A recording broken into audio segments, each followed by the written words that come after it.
So first of all, a very warm welcome to each and every one of you. My name is Romy Lauche and I'll walk you through the webinar tonight. Before we start, I'd like to acknowledge country. I acknowledge and pay respect to the ancestors and descendants of the land upon which we work, meet and study. I'm mindful that within and without the buildings, the land always was and always will be Aboriginal land. First of all, I would like to go through some of the housekeeping rules that are shown on the next slide, please. So the webinar will be recorded and we'll put up a link on our website. The Q&A will run for approximately an hour, or probably a little less. So we will start with a short introduction of the panel. Then I'll give a short presentation about the Summer Research Scholarships, and we'll finish off with a Q&A where you can ask our panel members everything there is to know about the center, the program, and whatever question you may have. With regards to the Q&A, so every one of you should have this Q&A button underneath the presentation. So if you're ready for a question, just click it, enter your question or comments that you want us to answer.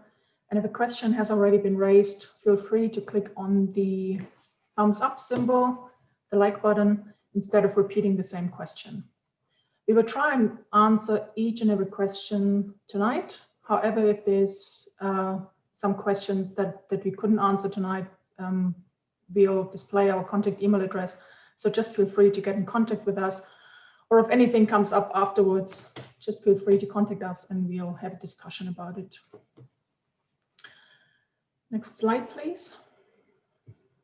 Okay, so we are hosting this webinar tonight to announce the first round of our exciting Summer Research Scholarship program. We want to provide you with an overview about the program, the process of application, but most of all, give you the chance to ask questions in our Q&A, and every question is welcome. First, I'd like to start with a short introduction of the panel and our center. We have 4 panel members joining us tonight. So that is me, obviously. Then we have Matthew Leach, the Deputy Director of Education. We have Janet Schloss, our Clinical Trials Fellow, and Andrea Bogacic, our Senior Lecturer and Course Coordinator. And I will invite each and every panel member to introduce themselves. And I'll start with myself, of course. So the next slide, please. So my name is Romy Lauche. I'm the Deputy Director of Research at the National Center. I have a background in psychology and medical science, and a very strong interest in research methodology. My research interests include naturopathic modalities, especially those from Europe, the Middle East, India, and I've done a lot of research around non-pharmacological interventions in self-care, things like mindfulness, yoga or Tai Chi, but even manual therapies. My research focused largely around chronic conditions like chronic pain or other chronic diseases. Our next panel member is Associate Professor Matthew Leach. Matthew, the stage is yours. Thanks, Romy. Hi, everyone. I'm the Deputy Director of Education at NCNM. I've got a diverse background, both kind of sitting on both sides of the fence, both in the background in nursing, moved over to naturopathy, worked a bit more in the clinical nutrition space, and then took up my focus on research. My research areas of interest have really been around probably two broad areas. One's around complementary and integrative medicine in terms of what people use, why they use it, what's the motivation for it. And then looking at more the health services research side of things in terms of people's experience with healthcare right through to different models of healthcare that actually might be more appropriate to meeting patients' needs. Within that particular field of research, it's been mostly around evidence-based practice in terms of are people actually using it, why not, how can we support that, and also an interest particularly around rural health and I guess the maldistribution of healthcare services and health outcomes in those regions. Thank you.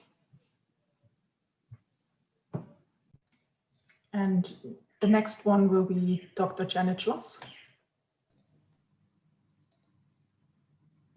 Hi, everybody. It's nice for everyone to come across. I'm the Clinical Trials Fellow at the NCNM, and my background is very strongly in naturopathy and also clinical nutrition. I also have a PhD at the School of Medicine and run a lot of clinical trials. So I have more of a clinical trials type background, particularly looking at complementary medicines to mitigate some of the side effects of different treatments. I have a lot of interest in medicinal cannabis and have for years. I actually run clinical trials with medicinal cannabis mainly in oncology, but also in chronic disease. And a lot of my background is looking at evidence-based. And I believe that we have very strong research and very robust research that can give us information that can actually help our profession. And obviously, it's for clinical naturopathy in a whole range of different areas. Obviously, I'm a naturopath and herbalist, and I believe that we can all coordinate together to bring the proper research and information for a requirement. Thank you. And our final panelist is Dr. Andrea Pogacic. Andrea, over to you. Thank you, Romy. And thank you everyone for coming to our webinar. So my background is based prevalently in molecular sort of biology. My PhD was in molecular biology, and then I did quite a long stint, I guess, in cellular biology labs. I'm also very fascinated by evidence in general. So I think I bring together the cellular biology aspect to the herbal medicines. I'm also fascinated around how to teach that evidence to students. So I do quite a bit of research on both ends around critical thinking and clinical reasoning, but I also on the other side try to understand how the herbal medicines are actually working on this and what the mechanisms of actions are on a very basic molecular and cellular level. Thanks, Romy. All right, that's our panel for tonight. Our center director, Professor John Wardle, could not join us tonight, but he sends his regards, and I guess he's as excited as we are about our initial scholarship round. So the next, sorry, that's the slide already. So the National Center for Naturopathic Medicine is quite new. We opened the doors in 2020. And I'd like to acknowledge the fact that it has been made possible through a generous donation of Marcus and Caroline Blackmore. The center aims to be a hub for innovation and research, education and leadership in healthcare.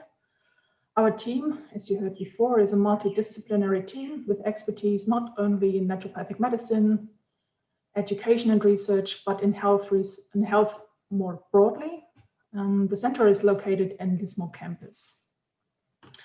And now on the next slide, it's all about this summer research scholarship program.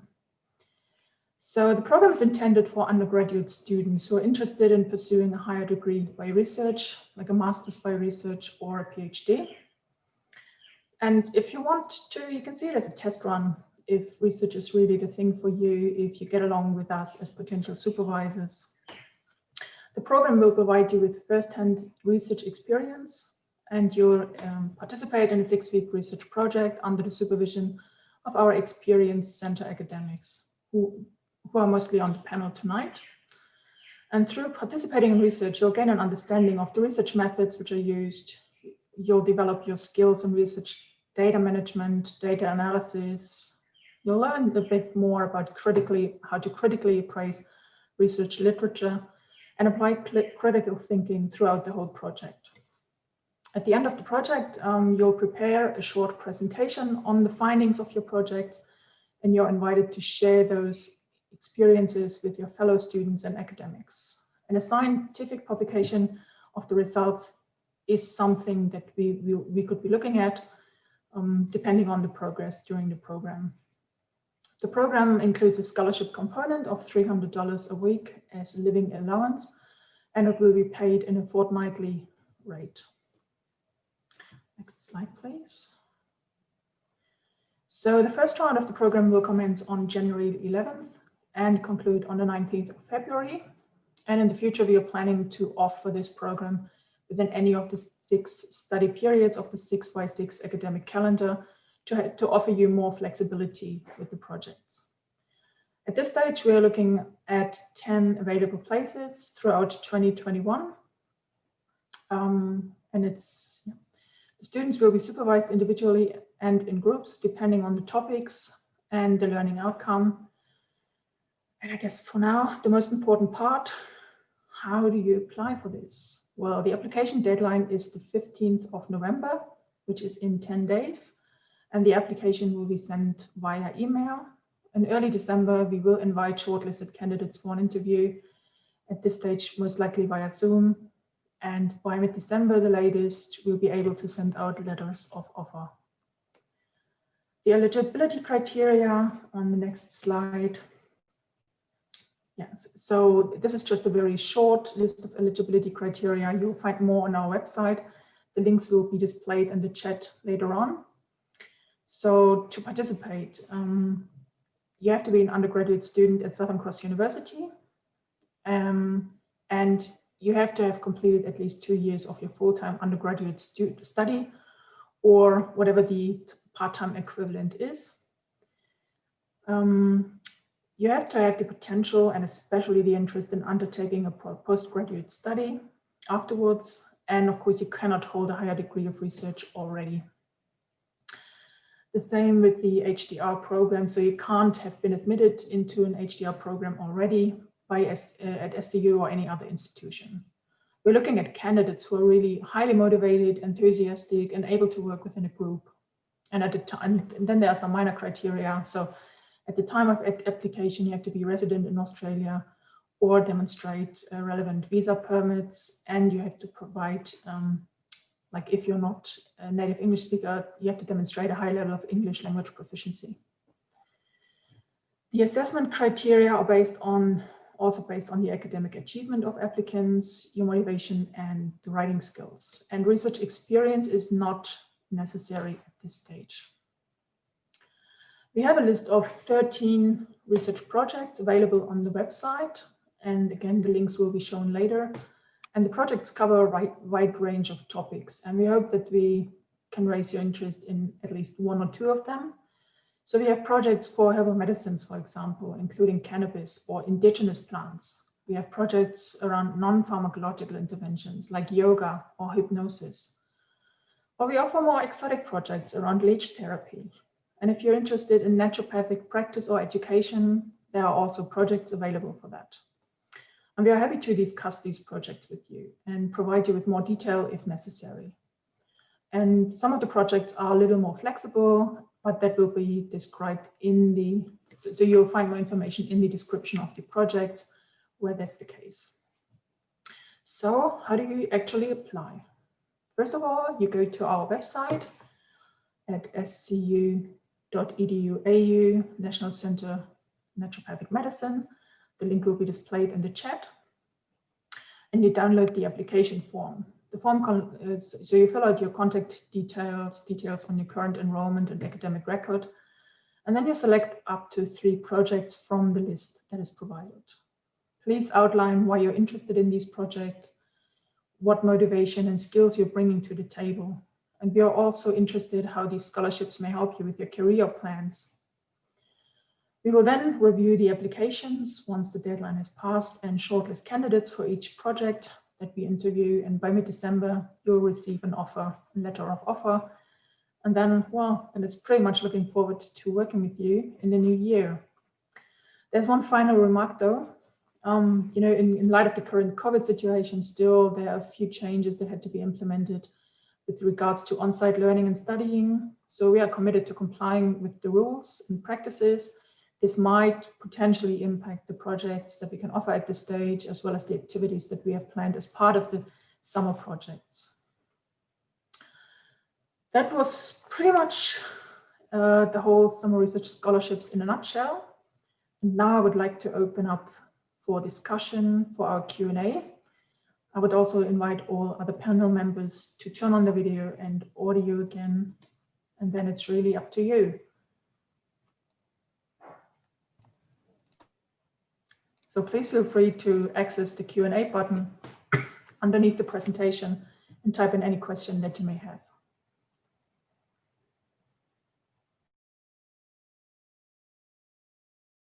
Oh, there's one question already, and I might just throw it into the round. Is this program only for undergraduates? So maybe Matthew, you'd like to say something?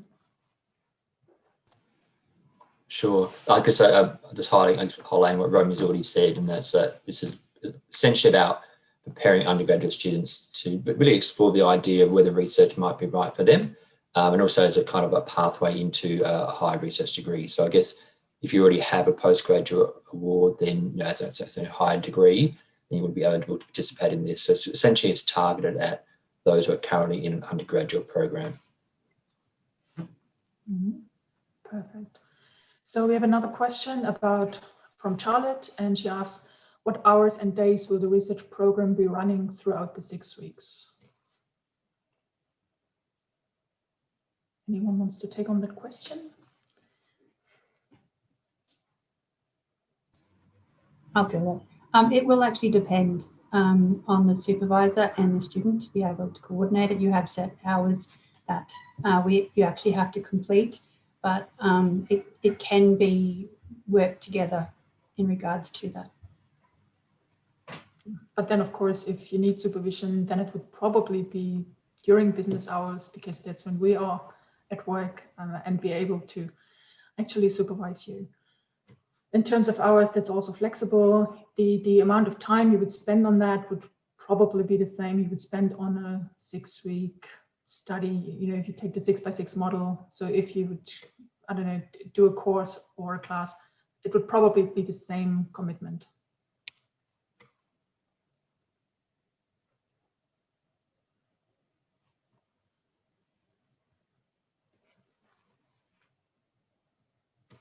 So at the moment, there's no more questions in the Q&A, so feel free to type and type and type.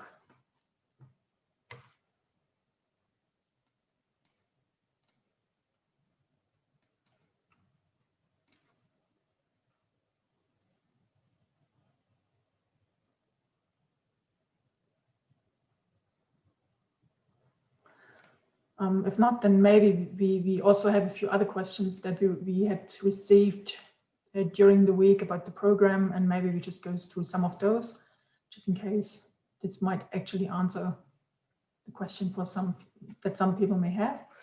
So is the 6-week project period flexible? So can I start later or take a break, for example?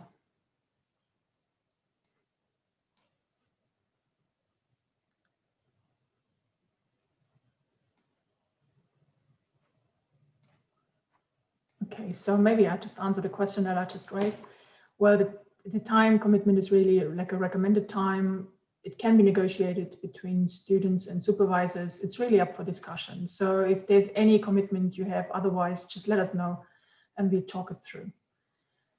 So another question that I'll address to the panel is it available to online students if I'm willing to stay in Lismore for the duration? I guess that might need a little bit of clarification, like online, like where you're coming from, like is it a different university, a different state even, because there are some issues with legislation in different states and our scholarship component. So I guess it really depends. Coffs Harbour, that should be fine. And I guess you wouldn't have to stay in Lismore for the whole duration. We'll probably have like some supervised components on campus, but then also have some components that can be conducted online. So I think that's rather flexible, especially given the current COVID situation that's still not resolved entirely. It also depends on the project itself. Some of the projects will have to be on campus a little bit more than others. So just get in contact with the particular supervisor and we'll go from there.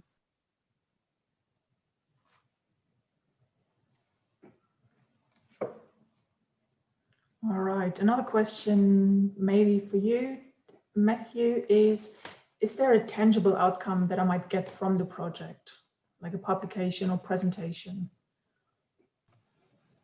Great question, Romy. So I guess that's again one of those kind of things that you can have a discussion with your supervisor with. Certainly, I guess, the aim is to support you as much as possible in that pathway to a higher research degree.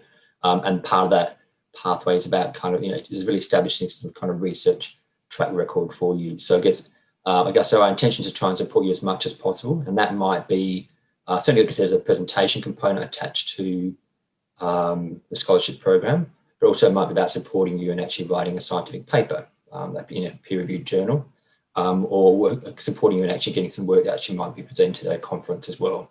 So there's certainly opportunities there. And again, that would just be a discussion you have with the supervisor. Mm-hmm. Thanks for that. We actually have another question in the Q&A, and that's about the projects. What are the 13 projects, particularly herbal medicine? So you will find all the projects listed with a short description on the website. So if you just look into the chat function, there's a link to our research page from the center.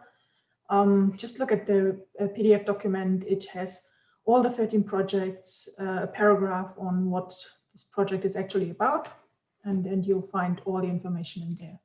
If you do have some more questions, like specific questions about the project, just feel free to contact us about them. If you have a particular one, because your question is in regards to herbal medicine, there are a couple that are on herbal medicines. However, if you have your own type of project or something that you're very interested in a particular herbal medicine, then we can actually negotiate to see if there is a topic that does actually fit in regards to that for a research project. Very good. Another question that somebody could ask, what if the project doesn't work? Anyone wants to elaborate on that?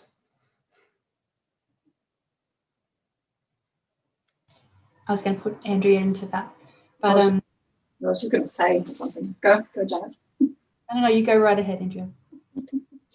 I guess I was going to say that research doesn't work that all the time. That's why you do research. That's why you keep asking questions.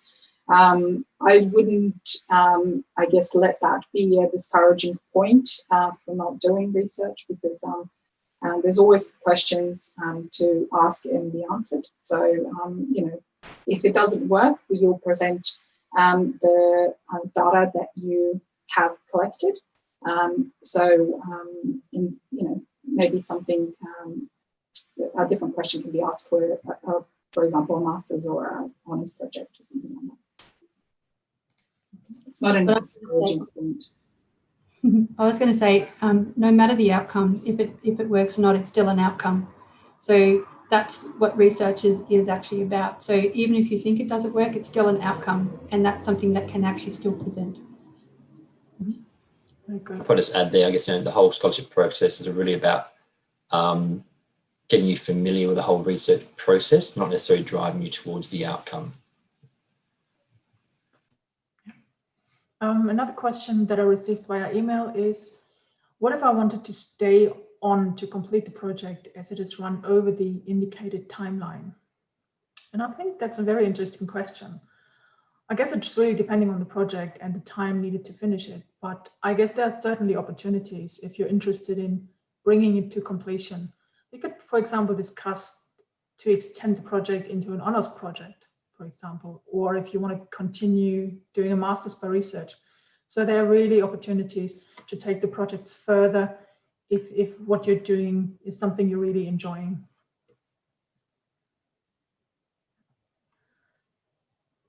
So there were all the questions that I had received via email. I think we just give it another minute in case somebody wants to raise another question. Otherwise, I think, yeah.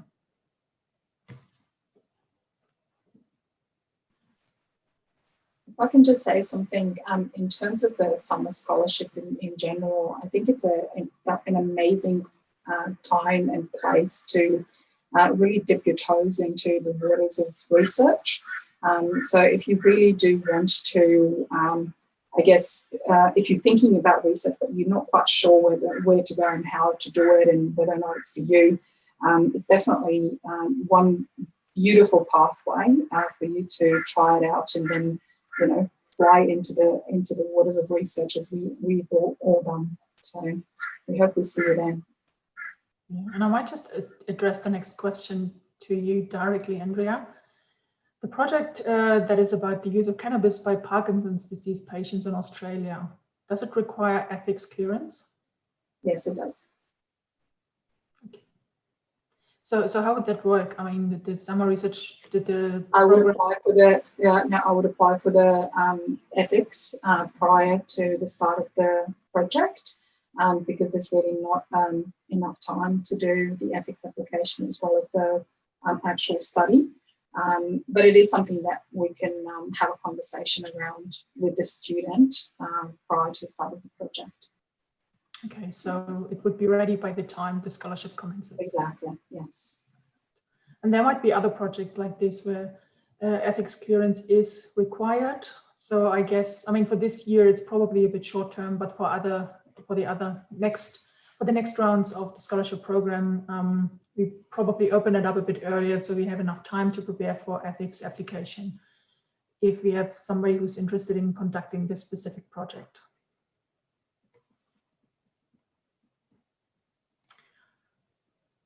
All right.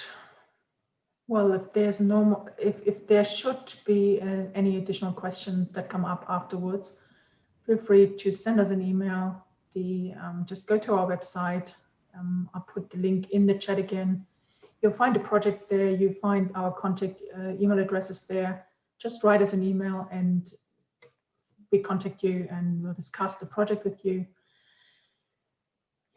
And then let's hope that we receive a lot of applications for the summer research scholarship program and that it's going to be a busy January and February. I have been emailed a question, and I'm going to direct it to you, Romy, before we go. And how are the scholarships evaluated, like if they put in an application? Oh, that's a complicated question right at the end. How are they evaluated? Well, I mean, if you look at the application form, there are a few items in there. So it's about your academic record. So of course you want to see that you have an interest in what you're doing in your studies. And it's really about your motivation, your ideas for your postgraduate, like what you want to do as a postgraduate study. So just write us what drives you, what motivates you.